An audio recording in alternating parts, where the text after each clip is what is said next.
Hi, it's Jonathan here, and welcome to January 2018. Happy New Year. I hope you had a good one. Here I am with this month's Pulse, and hopefully this will help you with some actionable insight that you can use inside your business or personal life. And I wanted to go through a couple of industry verticals that have had some findings that have caught my interest in the last month. And so we'll start with auto. There's a great article in The Verge about Uber's flying cars and their NASA partnership.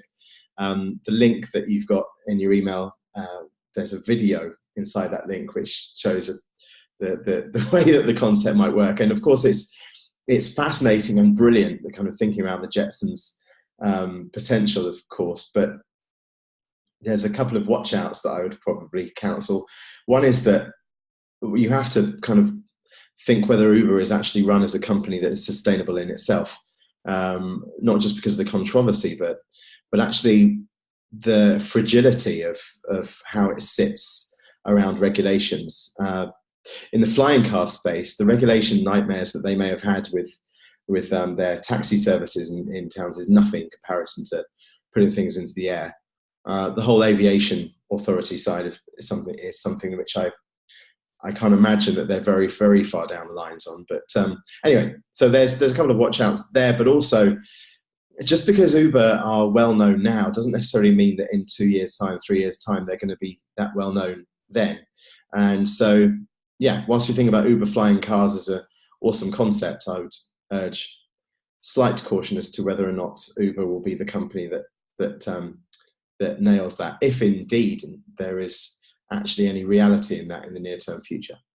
Anyway, next up is in education. I've been looking at the Quartz article around why being great at your job is harder than it used to be.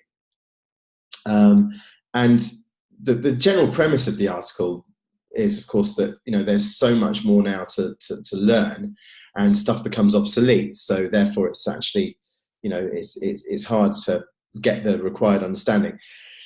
I'm going to say that actually I think that the whole article is based on a static view of the value chain, and in fact the value chain is totally democratized now. So actually it's arguably easier to be great because you can customize and define what your job is, and great is no longer a fixed bar.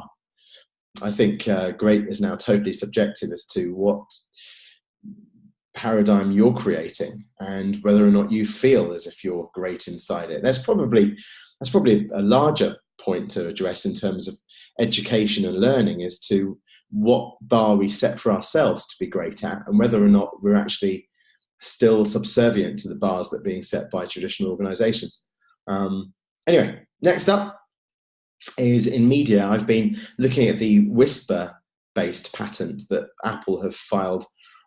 There's an article on Gizmodo around that, and you can read the actual patent as I have. And of course, really what it's saying is that if you whisper to Siri, then Siri can whisper back and recognize that it's a whisper, as opposed to, it's basically recognizing the volume of your intended command. I just read the whole thing and think, is this something that actually is totally based on what people need, or is it actually just something that's technically possible and commercially opportune? I think they're going to need to do a lot more than just recognizing whispers. And of course, there are loads of other patent findings. You can look at them on patent.google.com, but I'm not so certain that this patent is something that is anything exciting, but it's huge news, right? In the finance world, I've been looking at the Bitcoin surge, and Bloomberg, and there's a link in your email, as Bloomberg have said that, I've covered the Deutsche Bank analysis, and they've blamed the surge on what's called Mrs. Watanabe. Now, Mrs. Watanabe is a concept that essentially, it's a definition or a description of the fact that, or the assumption that a traditional or an individual Japanese investor is a housewife who runs her family's finances, hence Mrs. Watanabe. It'd be worth pointing out, aside from the whatever slightly generalist view of what a traditional Japanese investor is that Japan accounts for around half of all the global foreign exchange margin trading, according to Deutsche Bank. And I think that there's more in the article around the fact that it might be Mr. Watanabe, because actually Japanese men hold something like 79% of foreign exchange trading accounts, and 63% of those are 30 to 49. But what I really like about the Bitcoin surge analysis that Deutsche are doing is that they mention something that is on my mind mostly, which is around what happens if the bubble bursts and the effect of regulations and monetary policies, because that's really what we should be looking at now. I think that we're running out of time in terms of hype, and a lot of people are making a lot of money now, but yeah, this is a rigged game, and there will be consequences. In terms of food, there's a brilliant piece on WeForum around fishless fish, which is essentially creating seafood that in which no animals would be harmed. And of course, this is linked to the meatless meat, the test tube burgers, the chicken finger. And what I find interesting about the article is, A, that it presents a moral question as to whether creating this pseudo life for consumption is totally cool, but also and you know, that's each individual perception. But also in the end of the article, it kind of raises this concern around the fact that it's really expensive to do this. The particular example shown, which is the startup growing sustainable seafood, it costs around $19,000, they reckon, to create a pound of fish. And they're saying, you know, that's going to mean that people can't afford this. Over time, prices always go down. I think it's immature or short-sighted to start claiming that because it's so expensive now, it's always going to be so expensive. That doesn't make sense. In terms of fashion, this month I've been looking at the what's happening with the fast fashion, and fast fashion is quite a topic right now. And fast fashion is around there's a great McKinsey article, actually, you should read it. It's in your email, around how responsive companies can actually sense and respond to new trends, and their logistics being super fast as well. And linked to that McKinsey article around that, there's an H&M Zara article that Bloomberg have got, which you've got a link for, where they show that H&M and others have been hit by fast fashion responsiveness retailers and online retail so much. But actually, weirdly, they also then point out, quite rightly, that Zara have been affected far less because of their fast fashion initiatives. But the headline of the article actually says that it's actually a problem for Zara. I think it's not as much of a problem for Zara. I think H&M are seriously in trouble with it. But anyway, it's still an awesome article, and it's an important point if you're into the fashion world. Next up is health. And a great article on Apple News, which is Forever for a Price. And this is around the immortality industry, something I've been speaking about for many, many years. And I find it amazing how these articles don't tend to, and this Apple article specifically, doesn't actually talk about the thing underneath the thing. So you've got immortality industry here, and will it just be for billionaires? And how long can you live for? 1,000 years? And all this kind of stuff. And it's like, but what happens if you have a population of 11 billion people, of which the average lifespan's 1,000 years? What happens then? What does that look like? Think about it. What does it look like in terms of education and jobs and living conditions and resource strain?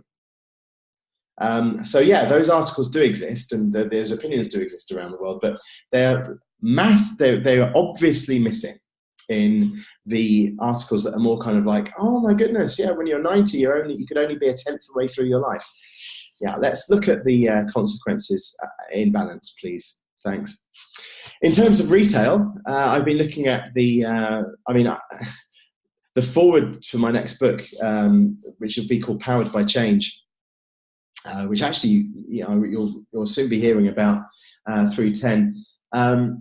The forward is written by Jesper Broden, the chief exec of IKEA Group and friend of mine, and I'm a massive fan of IKEA in many ways, and I love their Christmas presents strategy in the US. There's an article in Fast Company you read around the fact that the employees got VR headsets, virtual reality headsets. 14,000 employees got them for Christmas. And I just loved the reason why. And that was because actually, the way the world looks is changing and the way we see the world is changing. So we wanted all of our staff to actually understand that. I think that's awesome. But there's another retail story that I've really been into this month, and that is the design taxi story around the Alibaba vending machines for cars. And these car vending machines, enormous vending machines on the street side, right? And they're actually launching this year in 2 different locations to try it. And massive vending machines with cars. You see the car that you like on a street, you take a picture with your phone, that then links to the vending machine. You get the car out of the vending machine, you try it for 3 days. If you like the car, then you could buy it through the app or you return it. Genius. You've got to read it. It's awesome. Anyway, so that caught my eye. In terms of manufacturing and logistics, I've been interested in what David Cameron is doing, leading a massive initiative to link China's trade partnerships with the West.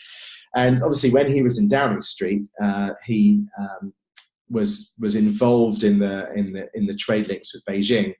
And in the article, the SCMP article that you'll have in your email, it tells about this new $1 billion initiative to improve those things. It's actually part of the Chinese multi-billion-dollar Belt Road Initiative, which I've mentioned here before, and it's the economic corridor linking trade partners to the West. No taxpayers' money is being used from the UK. My take, I think it's the backup plan for the UK. I think that this is like the backup plan, but you know what? You've got to ask yourself, at what price? What are we giving? What do we sacrifice for that potential backup plan lifeline? In terms of tech, I like the Futurism article this month, which is around how Google has opened an AI research facility in Beijing. And it's all about, mostly you would imagine that it's all about how Google's AI initiatives down there kind of will change the shape of how artificial intelligence grows. You have to bear in mind, though, that they face a massive competition from Baidu and others. So, Baidu is the Google of China. It's got 3 massive AI research labs. They're doing home assistants, self-driving cars, blah, blah, blah. You've got Tencent, you've got Alibaba, you've got Elon Musk's activities in OpenAI. But actually in China specifically, the competition is high. So Google might look like the big guys on the block, but they aren't, not there. Anyway, in telco, I've been looking at the competition that the Chinese are actually already launching in the US. If anyone is involved in the US telco market watching this, I'm sure you're probably groaning right now, thinking, oh no, don't go into this. But look, Huawei and Xiaomi there's 2 companies specifically, there's many more, but Huawei and Xiaomi are in deep negotiations with Verizon and AT&T and stuff. And they're going to flood the US market with Chinese handsets. And Apple's days of market dominance, I mean, Samsung's creeping up, but Apple's days of market dominance are 24 months away from being over in the US, in my opinion. And in travel, I've been interested in what New Zealand, the Air New Zealand have been doing with blockchain. I've long wondered why baggage systems aren't linked to the blockchain. Bear in mind, a distributed ledger where you've got total transparency of where things are would almost totally remove the risk of human error. So I'm glad that Air New Zealand are investing into that. And eventually it's going to get to a stage where the companies that are that much forward thinking will be very distinct from the ones that are laggards. And in many cases, that's the UK companies and the US companies, because the other territories in the world are leaping ahead. And anyway, so that's from this month. The takeaways really are that, for me, look behind the stories that you read. Look behind the headlines and think about the consequences behind them. I would say that there's still huge grounds of commercial opportunities in all industry verticals, provided that we actually look at where the messes still exist, or the messes that are created by the new happenings. Kind of like the knock-on mess, if you like. That's where the innovation opportunities really are. And I hope that, as ever, Pulse can add some value to you and your businesses or your ideas or your ventures. And I think 2018 is going to be a really exciting year. I've got lots of stuff that I'm working on that you'll know about in due course through various different channels. And I'm really, really honoured to be able to hopefully add some value to you in this way. And please respond to this email to Chris, our CMO, with any suggestions for improvement. I'm sure there are many, but really what I'm here to do is try and give you my take for what it's worth and give you some actionable stuff that you can go, Jonathan mentioned that there was this angle. Maybe we can apply what we're doing in this industry, or maybe there's an opportunity here because of these happenings. If I've done that once this month, then we've won. So I'm just hoping that it helps. Have a great 2018, guys, and I shall see you next month for some more insights. See you soon. Cheers, guys. Bye.